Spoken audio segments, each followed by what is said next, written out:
Paul goes on. He says, how is it?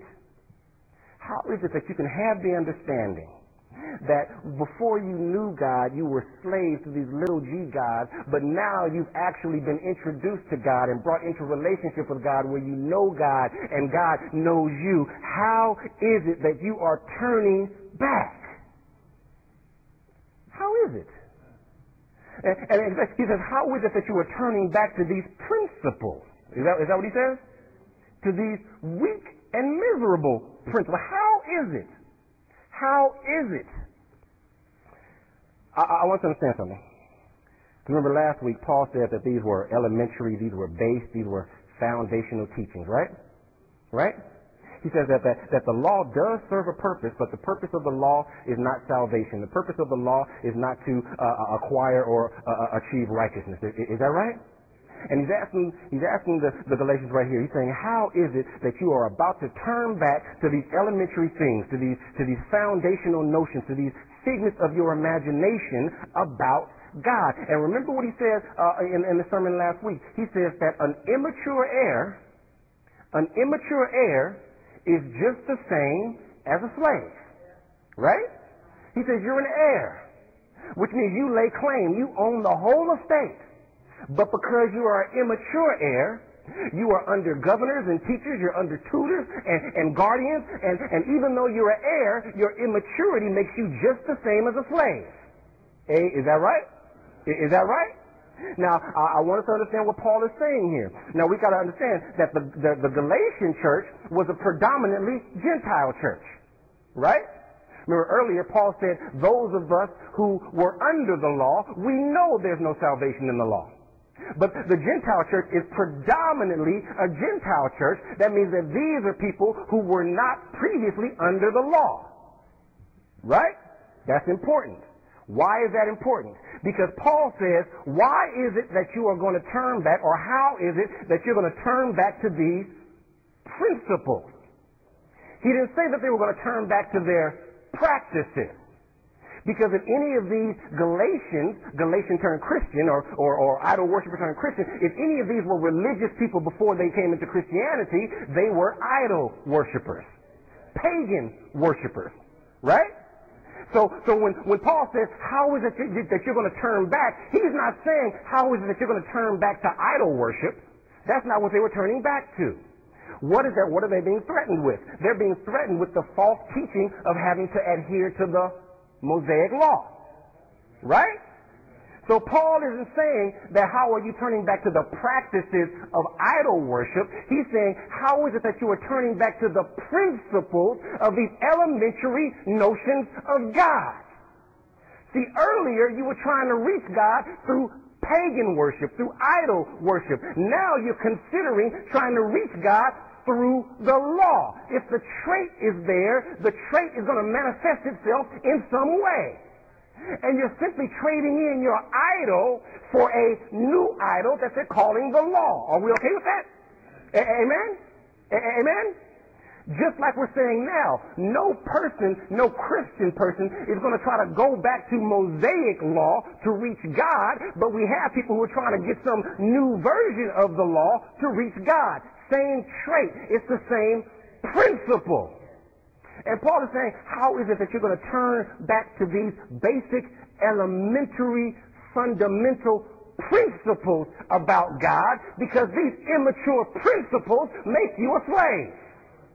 That's what he's saying. That's what he's saying. All you're doing is trading in some code for another code.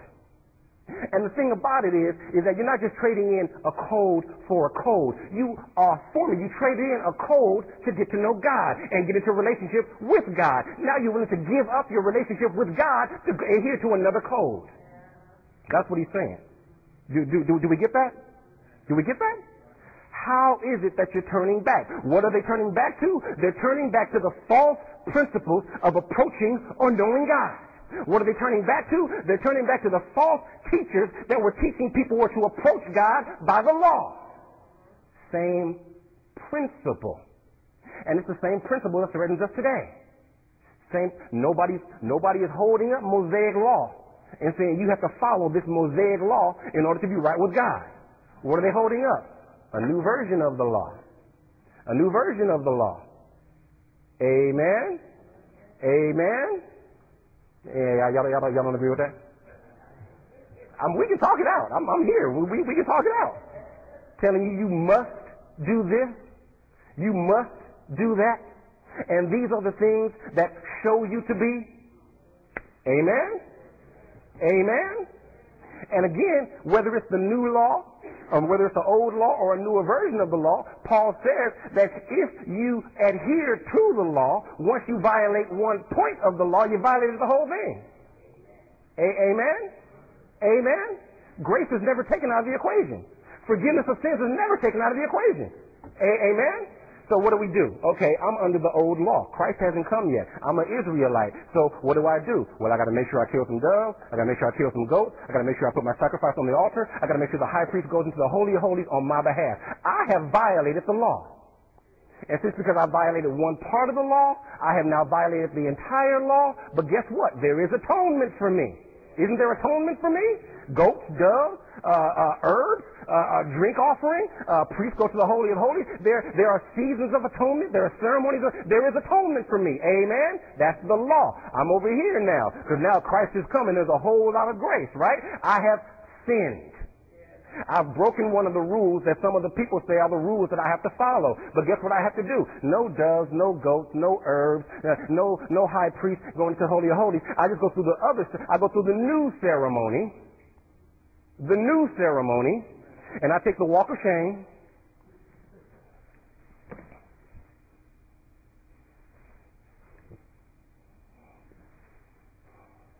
And then I give the Church of Christ Hail Mary. Brothers and sisters, I sin, I repent of my sins, I wish your church pray for me so I become a strong Christian. It's just the new ceremony. Amen?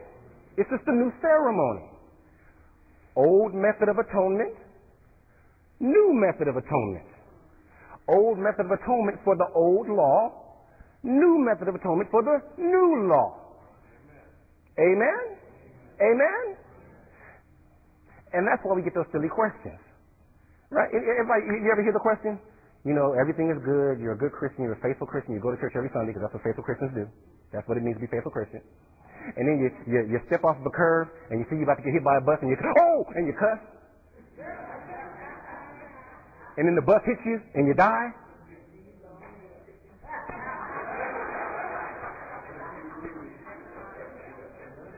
Yeah, you're going to hell. Why wouldn't you go to hell? You sinned and didn't go through the atonement ceremony. You see the principle behind that? You see the principle behind that? And remember, a few weeks ago, we said that everything that we teach speaks to who our God is. Right? Right?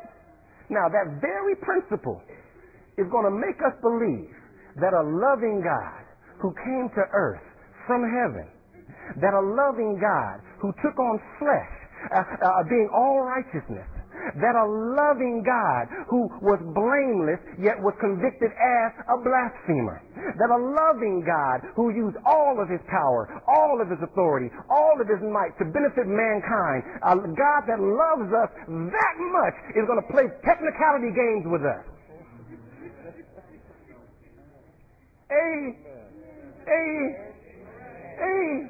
You know what I mean? I've been the beneficiary of the grace of shopkeep. And I'm going to believe that God's not going to give me that kind of grace? You ever go to a store that closes at 5 o'clock and you're knocking on the window at 5:03? And then...